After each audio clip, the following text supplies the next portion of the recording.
नमस्कार विद्यार्थी मित्रांनो. कंबाईन 2025 म्हणजे पुढील महिन्यात होणाऱ्या परीक्षेसाठी तुमची काही विशेष तयारी व्हावी म्हणून मी या ठिकाणी काही क्वेश्चन्स कंबाईनच्या परीक्षेसाठी तुम्हाला कामी येतील म्हणून चर्चेसाठी घेतले आहेत. तर बघा, त्याच्यामधला पहिला प्रश्न आपल्याला घनाकृती ठोकळ्यावरचा आहे. हे प्रश्न आता सध्याच MPSC ने घेतलेल्या एका परीक्षेच्या पेपर मधले हे क्वेश्चन्स आहेत. घना पुढील घनाचे निरीक्षण करून 3च्या विरुद्ध बाजूला कोणता अंक येईल? आता बघा, ज्यावेळेस घनाकृती ठोकळ्याच्या दोन स्थिती तुम्हाला दिलेल्या असतील त्यावेळेस या तीनाचा पृष्ठभाग आणि तीनाची पोझिशन त्या ठिकाणी सारखी दिसते. म्हणजे इथं देखील तो उजवीकडेच आहे आणि इथं देखील तुम्हाला उजवीकडे दिसतोय. तर अशा वेळेस 6चा विरुद्ध पृष्ठभागावर 2 येणार आहे. 4च्या विरुद्ध पृष्ठभागावर 1 असेल. म्हणजे इथला पुढचा आणि इथला पुढचा विरुद्ध असेल. इथला वरचा आणि इथला वरचा विरुद्ध असेल. तर 3च्या विरुद्ध बाजूला 5 हा अंक येणार आहे. म्हणून तुमचं या प्रश्नाचं उत्तर पर्याय क्रमांक 4 आहे. पुढचा प्रश्न बघा. सारंगजवळ 50 पैशाची 200 नाणी, 25 पैशाची 300 नाणी, 20 पैशाची 400 नाणी आणि 10 रुपयाच्या 60 नोटा, 5 रुपयाच्या 40 नोटा आहे. सारंगने आपल्या पैशातून सरिताला 90 रुपये दिले तर सारंग जवळ एकूण किती रुपये राहतील? आता बघा, त्याच्याकडे एकूण किती पैसे हे करून घेऊ आपण. 50 पैशाची 200 नाणी म्हणजे इथं 100 रुपये त्याच्याकडे आहेत. 25 पैशाची 300 नाणी म्हणजे त्याच्याकडे 75 रुपये या ठिकाणी आहेत. 20 पैशाची 40 नाणे म्हणजे 80 रुपये त्याच्याकडे इथं आहेत. 10 रुपयाच्या 60 नोटा म्हणजे 600 रुपये आणि 5 रुपयाच्या 20 नोटा म्हणजे 200 रुपये. सर्वांची जर तुम्ही बेरीज केली, 600 अधिक 200 किती झाले? 800. ओके. 800 अधिक 100 किती झाले? 900. आणि 900 अधिक 75 975. आणि हे 80 मधले 80चे 80 देऊन टाकले आणि ह्या 75 मधले अजून 10,000 तुम्ही पाहून टाकले तर 965 रुपये त्याच्याकडे राहतील, कारण सरिताला त्याने 90 रुपये दिलेले आहेत. तर फार साध्या पद्धतीने आपल्याला कन्फ्यूज करण्यासाठी पैशांची नाणे दिलेली होती. तर हा प्रश्न आपल्याला वेळेवर आपल्याला तो कन्फ्यूज करणारा आहे. नातेसंबंधावरचा प्रश्न आहे बघा. अशोक रोशनचा भाऊ आहे. नंतर टीना अतुलची बहीण आहे. म्हणजे बघा, अशोक आणि रोशन हे दोघं दोघं भाऊ भाऊ आहेत. ओके. रोशन. नंतर टीना ही अतुलची बहीण आहे. रोशन हा टीनाचा भाऊ आहे. रोशन हा टीनाचा भाऊ आहे. ओके. आणि टीना ही अतुलची बहीण आहे. म्हणजे ही चारही लोकांचे भावंड हे त्या ठिकाणी आले आहेत. आणि आपल्याला विचारलं आहे अशोकचे टीनाशी नाते काय? तर अशोक हा भाऊ येणार आहे टीनाचा, म्हणून तुमचं पर्याय क्रमांक 3 उत्तर असेल. पुढचा प्रश्न फार छान आहे. गणितीय प्रक्रियेवरचा हा प्रश्न आहे. गणितीय क्रियांमध्ये सांकेतनाचा वापर केला. तर तुम्हाला दिलंय की हे त्रिकोणाचा अर्थ गुणाकार असा होतोय आणि इतर चिन्हांच्या क्रिया आपल्याला ओळखून दिलेल्या राशीचा उकल आपल्याला करायचा आहे. आता बघा, या ठिकाणी 4 त्रिकोण म्हणजे गुणाकार, 4 गुणिला 6 आणि हे चिन्ह देऊन पुढे या ठिकाणी 21 दिलंय. म्हणजे याचा अर्थ बघा, 6 चोक 24 होतात. 24 मधून 3 वजा केल्यावर आपल्याला 21 भेटणार आहे. म्हणजे या चिन्हाचा अर्थ वजाबाकी असा होतोय. पुढे बघा, 4 या चिन्हाचा माहिती आपल्याला उपयोग काय होतोय? गुणाकारासाठी होतोय. आणि चौकोन 3 बरोबर इथं 8 दिलाय. म्हणजे इथं 6 चोक 24 होतात. 24 चौकोन 3 बरोबर 8. तर याचा अर्थ चौकोनाची क्रिया, चौकोन ह्या जो चिन्ह असेल ते भागाकारासाठी वापरलाय. चला मग आपण हा ब्रॅकेट सोडवू आता. 35 या चिन्हाचा अर्थ वजाबाकी होतो. 35 वजा 5. चौकोनाचा अर्थ भागाकार होतो आणि त्रिकोणाचा अर्थ गुणाकार होतो. आपल्याला दिलंय कंस पहिल्यांदा सोडावं लागेल. 35 वजा 5 म्हणजे 30. 30 भागिला 6 गुणिला 7. 30 भागिला 6 म्हणजे 5 आणि 7 5 35 तुमचं उत्तर येणार आहे. जो पर्याय क्रमांक 4 आपल्याला दिसतोय. गणितीय क्रियेवरचा हा वेगळ्या पद्धतीने रिप्रेझेंट केलेला प्रश्न आपल्याला सध्याच्या आयोगाच्या प्रश्नपत्रिकेमध्ये आपल्याला दिसला. पुढचा प्रश्न बघा. एका टोपलीमध्ये काही फळं आहेत. त्यापैकी 8 फळे सोडून सर्व केळी आहेत, 12 सोडून सर्व सफरचंद आहेत आणि 16 सोडून सर्व संत्री आहेत.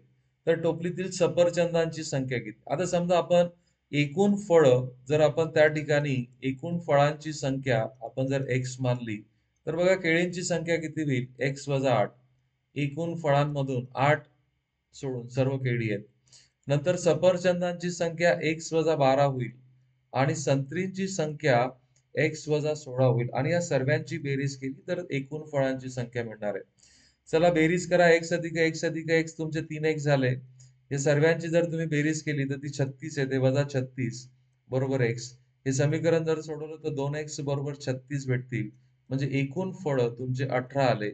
36 भागीला 2. एकूण फळांची संख्या 18 येते. आपल्याला सफरचंद विचारलेत. सफरचंद 12 सोडून सर्व सफरचंद आहेत. 18 मधून 12 गेले. सफरचंदांची संख्या या ठिकाणी 6 येणार आहेत. अशा प्रकारचे प्रश्न पूर्वी देखील आयोगाने वेगवेगळ्या परीक्षांमध्ये विचारलेले आहेत. पुढचा प्रश्न बघा घड्याळीवर संबंधित आहे. भरत घड्याळीमध्ये 2:42 आता बघा 2:42 असेल तर हा जो तास काटा आहे, तास काटा हा 2 आणि 3च्या मध्ये असायला पाहिजे. 2 आणि 3च्या मध्ये तो 3कडे खूप जास्त झुकलेला असायला पाहिजे आणि हा या ठिकाणी तुमचा मिनिट काटा असणार आहे. ही 2:42 आसपास ही स्थिती आहे. तर तास काटा तुम्ही बघताय, तास काटा हा पूर्वेकडे झुकलेला आहे आणि हा कोणत्या दिशेकडे? पश्चिमेकडे आहे. आणि यांच्यामध्ये तयार होणारा कोन हा विशाल कोन आहे. विशाल कोन म्हणजे 90 अंशापेक्षा मोठा आणि 180 अंशापेक्षा कमी. म्हणून तुमचं उत्तर तास काटा, मिनिट काटा. तास काटा ही पूर्व दिशा दाखवतोय, मिनिट काटा पश्चिम दिशा दाखवतोय आणि त्यांच्यामध्ये विशाल कोन तयार झालेला आपल्याला दिसतोय. तर चांगला प्रश्न हा घड्याळीवर विचारला होता. पुढचा प्रश्न देखील आपल्याला घड्याळीवर दिसतोय. घड्याळीमध्ये 3:17 झाली तर आरशातल्या प्रतिमेतली वेळ किती असेल? तर नेहमी लक्षात घ्या, कोणत्याही घड्याळीची आरशातली प्रतिमा, आरशातलं प्रतिबिंब काय वेळ दाखवतं हे जर तुम्हाला कळायचं असेल तर दिलेली वेळ 11 तास 60 मिनिटं याच्यातून वजा करायची असते. 11 तास 60 मिनिटं म्हणजेच काय? 12 तास. ओके. 11 तास 60 मिनिटांमधून मी 3 तास 17 मिनिटं जर वजा केले तर 8 तास 43 मिनिटं तुमचं उत्तर यायला पाहिजे. तर ती आरशातली प्रतिमा 8:43 असणार आहे. पुढचा प्रश्न बघा, हा कामकाढ वेगवरचा आहे. याच्यासाठी मी नेहमी हे सूत्र सांगतो, m1d1/w1 is equal to m2d2 upon w2. आता या प्रश्नामध्ये चॅलेंजिंग काय बघा, मजुरांची संख्या आणि दिवसांची संख्या अंक स्वरूपात न देता अक्षराच्या स्वरूपात दिलेले आहे. 4 मजूर 6 दिवसात 9,600 गट्टू तयार करतात. ओके.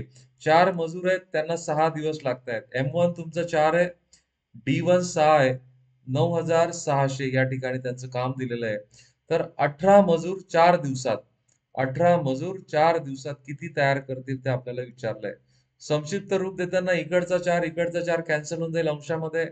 6 1 6 7 3 18. तर W2 बरोबर 9,600 गुणिला 3 एवढं होणार आहे. हा गुणाकार करून टाका. तुमचं उत्तर 28,800 या ठिकाणी यायला पाहिजे. ओके. खूप सुंदर प्रश्न. अशा प्रकारचे प्रश्न देखील पूर्वी वेगवेगळ्या परीक्षांमध्ये आपल्याला विचारलेले दिसतात. पुढचा प्रश्न बघा, हा जवळपास तुम्हाला अंदाज लावून हा प्रश्न करायचा होता बघा. 2 सलग विषम संख्येचा गुणाकार तुमचा 8,099 आहे, तर त्यापैकी मोठी संख्या कोणती? आता बघा 8,099 आणि ह्या 2 क्रमवार विषम संख्या म्हणजे पहिली विषम संख्या x असेल तर दुसरी काय असणार आहे? x अधिक 2. आता या दोघांचा गुणाकार केला तर मला x² अधिक 2x असं भेटणार आहे बघा. म्हणजे हा जो गुणाकार आहे तो कोणत्या तरी संख्येच्या वर्गापेक्षा थोडा जास्त आहे. आता या ठिकाणी मी जर 81 पहिली संख्या मोठी संख्या घेतली तर छोटी संख्या काय येणार आहे तुमची? 79 येणार. यांच्या मधली संख्या बघा 80. 80चा वर्ग होतो 6,400. पण इथं गुणाकार जवळपास 8,000च्या जवळ आहे म्हणून ही संख्या येणार नाही. ही पण संख्या येणार नाही कारण याच्या अगोदरची संख्या तुमची 77 असेल. तर तो पण येणार नाही. 41 तर पॉसिबलच नाही. एस्टिमेट केलं तर तुमचं उत्तर काय यायला पाहिजे? 91. म्हणजे याच्या अगोदरची संख्या काय आहे तुमची? 89. मधली जर तुम्ही बघितला तर हा 90 आहे. 90चा वर्ग किती होतो? 8,000 किती होतो? 100 होतो. जवळपासचा गुणाकार त्या ठिकाणी नक्की आहे. तर अशा प्रकारे एस्टिमेशन करून तुम्हाला उत्तर काही वेळेस काढावे लागतात. तर याच्याने तुमचा वेळ देखील वाचतो. मी नेहमी सांगतो तुम्हाला वर्ग घन तुम्ही जर पाठ केले तर तुमचे 2 4 5 प्रश्नांचे कामं सहज सोपे होणार आहेत. इंग्रजी अक्षर तुम्ही जर काम करून ठेवलं बघा, सी चा नंबर 3 आहे, जी चा 7 आहे, याचा 11 आहे, ओ चा 15 आहे, याचा 19 आहे. जर तुम्ही बघताय तर याच्यामध्ये 4 4 ची वाढ होते. मग 19 ला जर 4 ने वाढवलं तर 23, 23 वर तुमचा डब्ल्यू येतो. म्हणजे तुमचं उत्तर पर्याय क्रमांक 1 आणि पर्याय क्रमांक 4 येतच नाही. खालचे जर नंबर बघितले बघा, हा 11 वर आहे, हा 13 वर आहे, हा 15 वर आहे, 17 वर 19 आहे, 2 2 ने वाढताय, हा 21 यायला पाहिजे. 21 वर तुमचा यू आहे, म्हणून या प्रश्नाचं उत्तर तुमचं 3 असेल. तर इतकं साधं काम केल्यानंतर फक्त अल्फाबेट आपल्याला त्या ठिकाणी नंबर्स पाठ केल्यानंतर एवढ्या प्रश्नाचं उत्तर देता येत असेल तर नक्की आपण केलं पाहिजे. पुन्हा एक प्रश्न अल्फाबेट्सवर आहे बघा, अक्षरमाळ पूर्ण करा.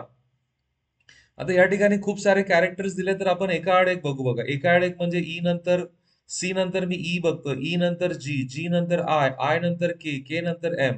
सो एक जी शृंखला आहे बघा, सी ई जी आय के आणि एम. तर याचा नंबर 3 आहे, याचा 5 आहे, याचा 7 आहे, याचा 9, याचा 11, याचा 13. म्हणजे 2 2 ने वाढतायत म्हणजे हा 15 यायला पाहिजे. म्हणजे एम नंतरचा हा 15 यायला पाहिजे. म्हणजे नंतरचा ओ असायला पाहिजे. नंतरचा ओ असायला पाहिजे. नंतरचा ओ असायला पाहिजे. त्या बेसिसवरच माझं उत्तर निघून गेलं पर्याय क्रमांक 1. That's it. आणि दुसरी शृंखला जर तुम्ही बघितली बघा, सी नंतर काय येतोय एफ, सी नंतर एफ, एफ नंतर तुमचा आय आला, आय नंतर एल आला, एल नंतर ओ आला. तर हा 3, हा 6, 9, 12, हा 15. 3 3 ने वाढताय, पुढचा 18 आला पाहिजे. 18 वर तुमचा आर असतो. म्हणजे पहिला आर आणि नंतरचा ओ तुमचा बरोबर येतोय. म्हणजे तुम्ही फक्त एक जरी लेटर काढलं असतं तरी तुमचं उत्तरापर्यंत तुम्हाला पोहोचता येतं. पुढचा प्रश्न बघा, इथं त्रिकोणांची संख्या किती आहे ते तुम्हाला सांगायला त्याने लावलेलं आहे. तर अशा प्रकारच्या प्रश्नांमध्ये काउंट करणं हे देखील तुम्हाला एक चांगला पर्याय असतो. पण ही खूप स्टँडर्ड या ठिकाणी आकृती आहे. अशा प्रकारच्या आकृतीमध्ये जर तुम्हाला जर त्रिकोणांची संख्या मोजायची असेल तर या प्रकारचं सूत्र तुम्ही वापरू शकता. आणि n कंसात n अधिक 1, 2n अधिक 1 भागीला 8. आणि n म्हणजे काय? ह्या एका बाजूवर जितके त्रिकोण तयार झाले त्याची संख्या म्हणजे n. तर एका बाजूवर किती त्रिकोण तयार झाले? 4. त्याला टाका मग 4 ची किंमत. 4 गुणिला 4 अधिक 1 किती झाले? 5. 4 दुने 8 आणि 1 9 भागीला तुमचे किती झाले इथे? 8. ओके. 4 दुने 8 आणि 1 9. सो सिम्प्लिफाय करा. हे जर तुम्ही सिम्प्लिफाय केलं तर इथे येत आहेत 45 भागीला 2. 45 भागीला जर तुम्ही 2 केलं, ठीक आहे, तर त्या ठिकाणी 24 यायला पाहिजे. या फॉर्म्युल्यामध्ये काहीतरी गडबड या ठिकाणी होताना आपल्याला दिसते. हा, इथं n अधिक 2 असायला पाहिजे. n अधिक 2. सो इथं 6 असतील. 6 जर तुम्ही घेतले तर हा इथं सिम्प्लिफाय करा, 3 होईल. 9 त्रिक 27 तुमचं उत्तर त्या ठिकाणी यायला पाहिजे. मी पुन्हा फॉर्म्युला व्यवस्थित सांगतो तुम्हाला. n कंसामध्ये n अधिक 2 नंतर 2n अधिक 1 भागीला 8. n म्हणजे काय म्हणतोय मी, की या ठिकाणी जे तुम्हाला एका बाजूवर तयार झालेले त्रिकोण आहेत ते. सो 4 गुणिला 4 अधिक 2 6 गुणिला 9 भागीला 8. हे सिम्प्लिफिकेशन जर तुम्ही केलं तर त्रिकोणांची संख्या ही 27 येणार आहे. पण हा स्टँडर्ड फॉर्म्युला अशा प्रकारच्या आकृतीमध्येच आपण वापरू शकतो. पुढचा प्रश्न बघा, एका मिनिटामध्ये ड्रमचा 409 भाग पाण्याने भरतो, तर उर्वरित भाग भरण्यासाठी किती वेळ लागेल? आता 409 भाग हा जर भरलाय तर तुमचा रिकामा भाग किती असायला पाहिजे? तर तो 509 भाग रिकामा आहे. ओके, 509 भाग रिकामा आहे. हे कसं काढलं आपण? की 1 वजा 409. 1 वजा 409 म्हणजे पूर्ण भाग. पूर्ण भाग म्हणजे 1. त्याच्यातून 409 भरलाय तर आपण वजा करून टाकला. आता बघा, 1 मिनिट म्हणजे 409. 1 मिनिट म्हणजे किती? हे भरायला तुम्हाला 60 सेकंदाचा वेळ लागतोय. याचा अर्थ 109 भाग भरायला तुमचे 15 मिनिट सेकंद लागत असतील. लक्षात घ्या. 15 सेकंद. येस. मग तुमचे 509 म्हणजेच काय? 409 अधिक 109. म्हणजे 409 भरायला 60 म्हणजे 1 मिनिटाचा वेळ लागेल. आणि हे 109 भाग भरायला 15 सेकंद. 15 सेकंद म्हणजे 104 भाग. मिनिटाचा 104 भाग. 104 म्हणजेच काय? 15 मिनिटं. ओके. सो याचीच बेरीज 4 1 4, 4 अधिक 1 5, 504 तुमचं उत्तर येणार आहे पर्याय क्रमांक 4. तर अपूर्णांकांवर तुम्हाला या ठिकाणी चेकिंग केलं गेलंय. पुढचा प्रश्न फार छान आहे बघा. बैठक व्यवस्थेमध्ये तुम्हाला काय दिलेलं आहे? गोलाकार टेबल भोवती 8 व्यक्ती ह्या बसल्या आहेत आणि त्यांचं तोंड टेबलाच्या मध्य बाजूला आहे. ते आपलं 3 जागा घड्याळीच्या विरुद्ध दिशेने सरकलेत. 3 जागा म्हणजे बघा, ओ जर 3 जागा सरकला 1, 2, 3 म्हणजे ओचं स्थान येईल घड्याळीच्या काट्याच्या विरुद्ध दिशेने. मग त्या अनुषंगाने इथं एन येईल, इथं एम, इथं टी, इथं एस, इथं आर, देन क्यू, देन इथं काय येणार आहे? तुमचा पी येणार आहे. That's it. मग कोणतं विधान सत्य असेल बघा. एनचे तोंड पश्चिमेला आहे. एनचे तोंड बघा, एनचे तोंड मध्यभागी, तर मग एनचं तोंड पश्चिमेला नाही, त्याचं पूर्वेला आहे, म्हणजे हा चुकीचा आहे. पी चे तोंड दक्षिणेला आहे बघा, पी या बाजूला बघतोय, मध्यभागी बघतोय, दक्षिणेला, हे सत्य आहे. बाकीचे चेक करून घेऊ आपण. आर चे तोंड पूर्वेला आहे, नाही तो पूर्वेकडे बसलाय पण त्याचं तोंड पश्चिमेला आहे. आणि ओ चं तोंड उत्तरेला आहे, ओ चं तोंड तर या दिशेला आहे, तो ऍक्च्युली आग्नेय दिशेकडे बघतोय. सत्य विधान तुमचं पर्याय क्रमांक 2 असणार आहे. पुढचा प्रश्न हा पुन्हा नातेसंबंधांवरचा बघा. नातेसंबंधांवरचा 2 प्रश्न विचारलेले आहेत. पुन्हा तुम्हाला दिसलं अल्फाबेट्सवर तुम्हाला 2 प्रश्न विचारलेले आहेत. म्हणजे जर तुम्ही साधा साधा विचार केला तर ह्या 20-22 प्रश्नांमध्ये 7-8 प्रश्न असे आहेत की ते तुम्ही सहज करू शकतात. ए ही के ची बहीण आहे. ए बहीण आहे म्हणून तिला आपण वर्तुळात टाकू. कोणाची बहीण आहे? ती के ची बहीण आहे. एन हा के चा भाऊ आहे. एन हा भाऊ आहे म्हणून तो पुरुष आहे म्हणून त्याला आपण चौकोनात टाकू. एस हा एन चा भाऊ आहे. एस पण भाऊ आहे एन चा. आर ही एस ची मुलगी आहे. आर मुलगी आहे एस ची. तर आपल्याला विचारलंय की ए आणि आर यांच्यामध्ये नातं काय? आता बघा, आर काय म्हणेल ए ला? माझे वडील एस आणि त्यांची बहीण म्हणजे आत्या, म्हणजे यांच्यातलं जे नातं असणार आहे ते आत्या आणि भाचीचं येणार आहे. म्हणून तुमचं उत्तर पर्याय क्रमांक 2 आहे. नातेसंबंधांमध्ये आपण आकृती काढून त्या ठिकाणी लवकर उत्तर आपण पोहोचू शकतो. पुढचा प्रश्न फार सुंदर आहे बघा. एका रेल्वे रुळाच्या बाजूला विजेचे खांब प्रति 40 मीटर अंतरावर याप्रमाणे लागलेले आहेत. म्हणजे इथं जर एक पहिला खांब असेल तर त्याच्यानंतर दुसरा खांब, याच्यामधलं अंतर 40 मीटर आहे. नंतर तिसरा खांब इथं असेल तर त्याच्यामधलं अंतर 40 मीटरचं अंतर दिलेलं आहे. नंतर एक प्रवासी जवळून जात असताना खांब मोजतो. सदर गाडी 50 किलोमीटर प्रति तास वेगाने 3 तासामध्ये किती खांब मागे टाकेल? आता एकूण अंतर किती कापलं असेल त्या गाडीने बघा. अंतरासाठी आपल्याला सूत्र आहे वेग गुणिला वेळ. मग त्याचा वेग किती आहे? 50 किलोमीटर आणि त्याने 3 तास म्हणजे 150 किलोमीटर तो अंतर गेलाय. 150 किलोमीटर अंतर म्हणजेच 15,000 मीटर. कारण की एक किलोमीटर हे सर्वांना माहिती असायलाच पाहिजे. 1 किलोमीटर बरोबर 1,000 मीटर होतो. आता बघा आपण काय करू मग? किती मीटर अंतरावर आहे? 40 मीटर अंतरावर आहे.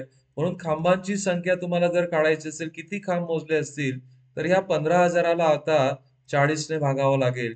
तो 40 ने जर तुम्ही भागितलं तर हा भागाकार जर तुम्ही 15,000 म्हणजे 15,000 नाही, 1,50,000 येईल ऍक्च्युली. 3 शून्य याच्यावर जातील.